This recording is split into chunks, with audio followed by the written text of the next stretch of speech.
I'm Keith Boyle. I'm the CEO of Newfound Gold, and I'd just like to give you a bit of an update after our annual general and special meeting that we had, where Eric Sprott, really a testament to the support of our team path forward, and the project itself has been voted as a new control person at the meeting, but reflecting the $20 million private placement that will be closing by the end of August.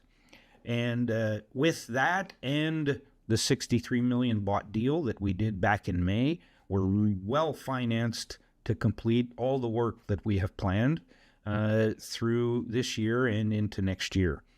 As well, we voted Tamara Brown on our board. Tamara, a seasoned executive in the mining industry. We're quite excited to have Tamara join us, and I'm excited because I get to work with her again, having worked with her in the past.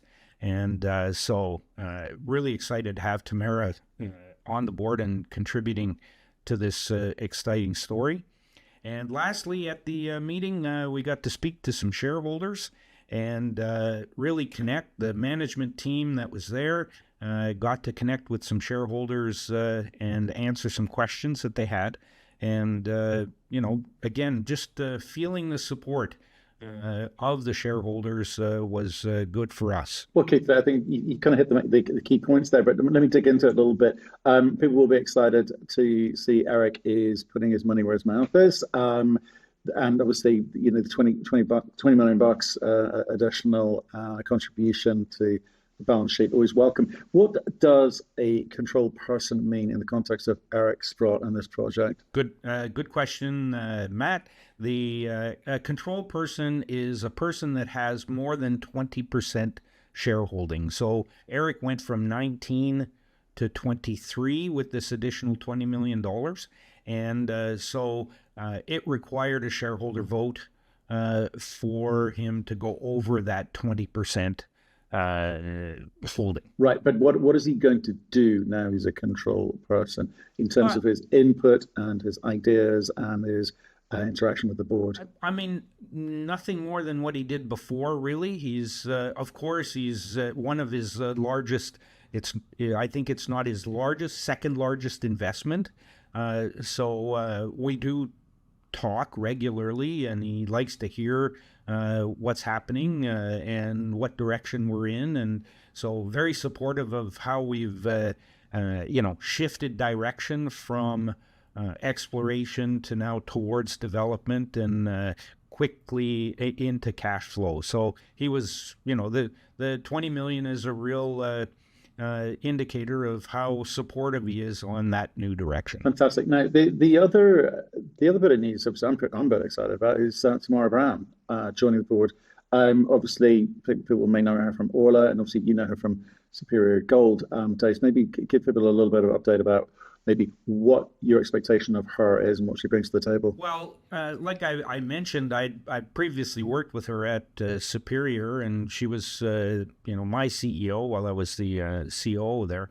And having seen how she's a strategic thinker, she understands the mining business, understands, what has to happen to advance a producer. And really knows that side of the game, well versed in the capital markets, where she is now at Oberon Capital, and and worked many years in the communications and IR side. So with mid-tier producers, so she really does have a range of backgrounds that can really help us at the board level. Right. So she's I guess touched different parts of the business. With Paul and yourself and Eric and now Tamara on board, what are you going to be focused on? What has anything changed? Obviously, we've put PEA out, put resource out now, but is anything going to change in terms of the short-term goals? Our goal, we've stated it right from the start, Matt, was get to cash flow as soon as we can. That was the objective. That's the one that when I started was the mandate that I was given is, look, how can we get to cash flow? We have this deposit that's got a high-grade core that lets us do that. That's what showed up in the PEA, and we're able to then finance a small project instead of a large one. And that will get us to cash flow as soon as we can. Right, obviously a lot of money on the balance sheet now, well in the bank, more importantly. Cash is king. You've got the money to do what you want to be able to do, but I've got to ask, in terms of when you look around the market at the moment, I guess, producers are getting, well, rewarded, shall we say.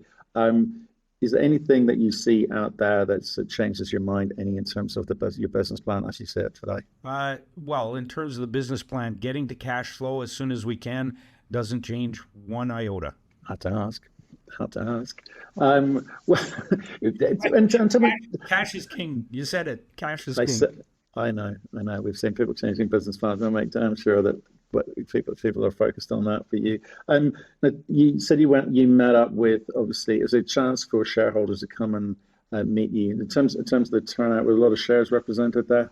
We had over 10% of the shares represented at the meeting. Correctly. So yeah, it was highly unexpected actually, and it was nice to see. So we got to talk to people, and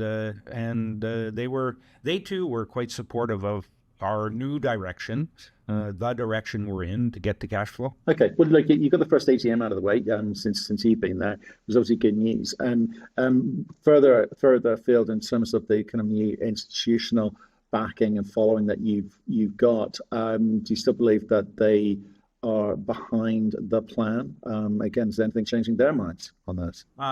Interestingly, we've been meeting, of course, some institutions, one, current shareholders, and two, prospective shareholders or other institutions that wanted to hear the story.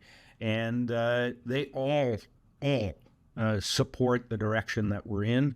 In fact, one recently said, hey, we'll go back. We're going to go into the market and start picking up some shares. So it's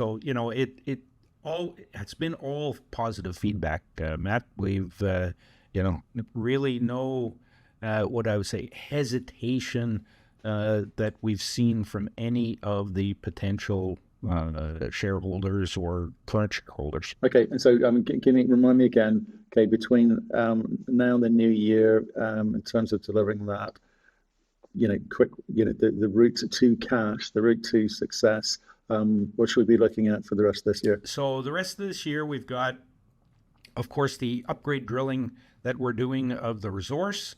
We have taken a slight break because of the high fire risk in the area.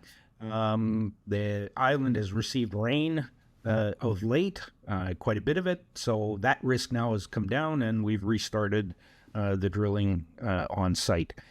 So one, we want to thank a lot the firefighters that have, just spent hours and hours and hours. And two, everyone that's actually contributed to helping the firefighters. We don't really see that, but it's quite a bit in the background. And, thirdly, we've got the drilling, and we've also got the permitting that we're doing. We're doing the baseline work and preparing our application for our environmental assessment early next year. And with that, next year is really the permitting, and I'll call it the financing and early works year, in order to prepare for construction in 2027. Okay, so the name of the game is going to be execution. So we've seen some changes to some additions to the board, I should say. Any new additions to the team to kind of get you over the line and deliver on that execution risk?